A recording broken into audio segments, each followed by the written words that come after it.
السلام علیکم بچوں آج کا ہمارا ایسے جو ہے وہ ہے کھیلوں کی اہمیت، یعنی اردو کا جو مضمون ہے وہ ہے کھیلوں کی اہمیت۔ موجودہ زمانے میں کھیلوں کی طرف خاص توجہ دی جا رہی ہے کیونکہ ماہرین نفسیات کے مطابق جسمانی طور صحت مند انسان ہی ذہنی طور صحت مند ثابت ہو سکتا ہے۔ عقل کا تقاضا بھی یہی ہے کہ زندگی کے مختلف شعبوں میں ترقی حاصل کرنے کے لیے افراد کا جسمانی طور صحت مند ہونا لازمی ہے، اور یہ تبھی ممکن ہے جب ان کے لیے کھیل کود کا انتظام ہو۔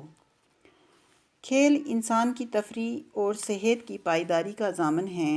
انسان کام کرتے کرتے ضرور اکتا جاتا ہے اور اپنی اکتاہٹ دور کرنے کے لیے وہ کھیل کے میدان کا رخ کرتا ہے۔ کھیل نہ ہوں تو انسان سست اور کاہل بن سکتا ہے۔ کھیلوں میں حصہ لینے سے ایک انسان میں نظم و ضبط، فرما برداری اور قوت فیصلہ جیسی صفات پیدا کرنے کا موقع ملتا ہے۔ یہ ہمیں مل جل کر کام کرنے کی ترغیب دیتے ہیں، ایک دوسرے کی ہمدردی اور مشکل اوقات میں گرے ہوئوں کو اوپر اٹھانے کے جذبات سے لیس کرتا ہے۔ کھیل کے دوران ایک کھلاڑی اگر غلط طریقے استعمال کرتا ہے تو اسے سزا ملتی ہے، لیکن اگر وہ نظم و ضبط کا پابند رہ کر کھیل کو جیتنے کی کوشش کرتا ہے تو اس کی کامیابی کے امکانات روشن ہوتے ہیں۔ اتنا ہی نہیں بلکہ اس میں قوت برداشت اور صبر و استقلال بھی پیدا ہوتا ہے۔ جب کبھی کھیل کے میدان میں شکست کا سامنا کرنا پڑتا ہے تو ایک کھلاڑی کو برداشت اور صبر کرنے کا موقع ملتا ہے۔ ایک کھلاڑی کو کھیل کا میدان وقت کی نزاکت سے بھی آشنا کراتا ہے۔ چنانچہ کھیل کے دوران کھلاڑی کو پلک جھپکنے میں فیصلہ کرنا پڑتا ہے کہ اسے کیا کرنا چاہیے، کیونکہ مخالفت سمت کا کھلاڑی اس کی ہر ترکیب ناکام بنانے پر تلا ہوا ہوتا ہے۔ دیکھو بچوں، یہ کھیلوں کے موجودہ جو دور ہے اس کے بارے میں بتا رہا ہے کہ ہمارے ماہر نفسیات جو بتاتے ہیں وہ یہ بتاتے ہیں کہ کھیل کود بھی ہمارے لیے ضروری ہے، پڑھائی بھی ضروری ہے، اس کے ساتھ ساتھ کھیل کود بھی ضروری ہے، اور کھیلوں کی اہمیت بہت زیادہ بتائی جاتی ہے کیونکہ اس سے ہماری جو صحت ہے وہ اچھی رہتی ہے، اور ایک جو کھلاڑی ہوتا ہے اس میں نظم و ضبط کا بھی طریقہ آ جاتا ہے، مطلب ڈسپلن سیکھتا ہے وہ وہاں سے، اور اس میں ایک صبر کرنے،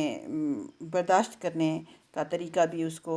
سیکھنا پڑتا ہے، اور اس کا پتہ چلتا ہے کہ جب وہ کھلاڑی کھیل کے میدان میں کھیل رہا ہوتا ہے تو اس سے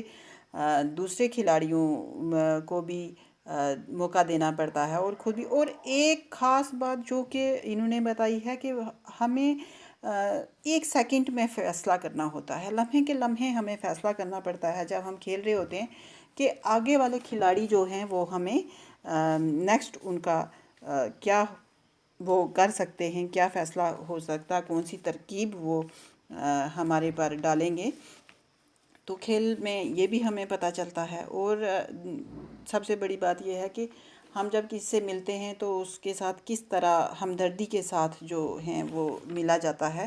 تو اسی کے بارے میں بتایا۔ تو نیکسٹ چلتے ہیں ہم، کہتے ہیں کھیل کے میدان میں فرض شناسی کا درس ملتا ہے، وقت کا پابند ہونا سیکھا جاتا ہے، دوسرے کھلاڑیوں کے ساتھ تعاون اور اتحاد عمل کی قدر کو سمجھا جا سکتا ہے۔ یہ ایک حقیقت ہے کہ اچھا کھلاڑی ہی اچھا شہری بن سکتا ہے، کہ کھیل کے میدان میں کھلاڑی جو ہیں ان کو فرض شناسی سکھائی جاتی ہے، وہ وقت کے بھی پابند ہوتے ہیں کہ ہمیشہ وقت پر پہنچتے ہیں، اور ان میں ایک دوسرے کے ساتھ ہمدردی سے اور پیار سے، محبت سے، اتحاد سے بھی رہنا پڑتا ہے، تبھی جا کے وہ کھیل سکتے ہیں، اور ایک اچھا کھلاڑی ہی ایک اچھا شہری بھی ہو سکتا ہے۔ کہتے ہیں کہ کھیل اور ورزش سے انسان کا جسم تندرست رہ سکتا ہے، جو کچھ کھایا جائے وہ اچھی طرح ہضم ہو سکتا ہے۔ انسان کھیلوں کے ساتھ دلچسپی نہ رکھنے کی وجہ سے اکثر بیماری کا شکار ہو جاتا ہے۔ انسان کے اعضاء کمزور ہو جاتے ہیں اور وہ کمزور دل بھی بن جاتا ہے۔ اگر جسم میں کوئی خلل آ جائے تو اس کا اثر فوراً دل و دماغ پر ہوتا ہے،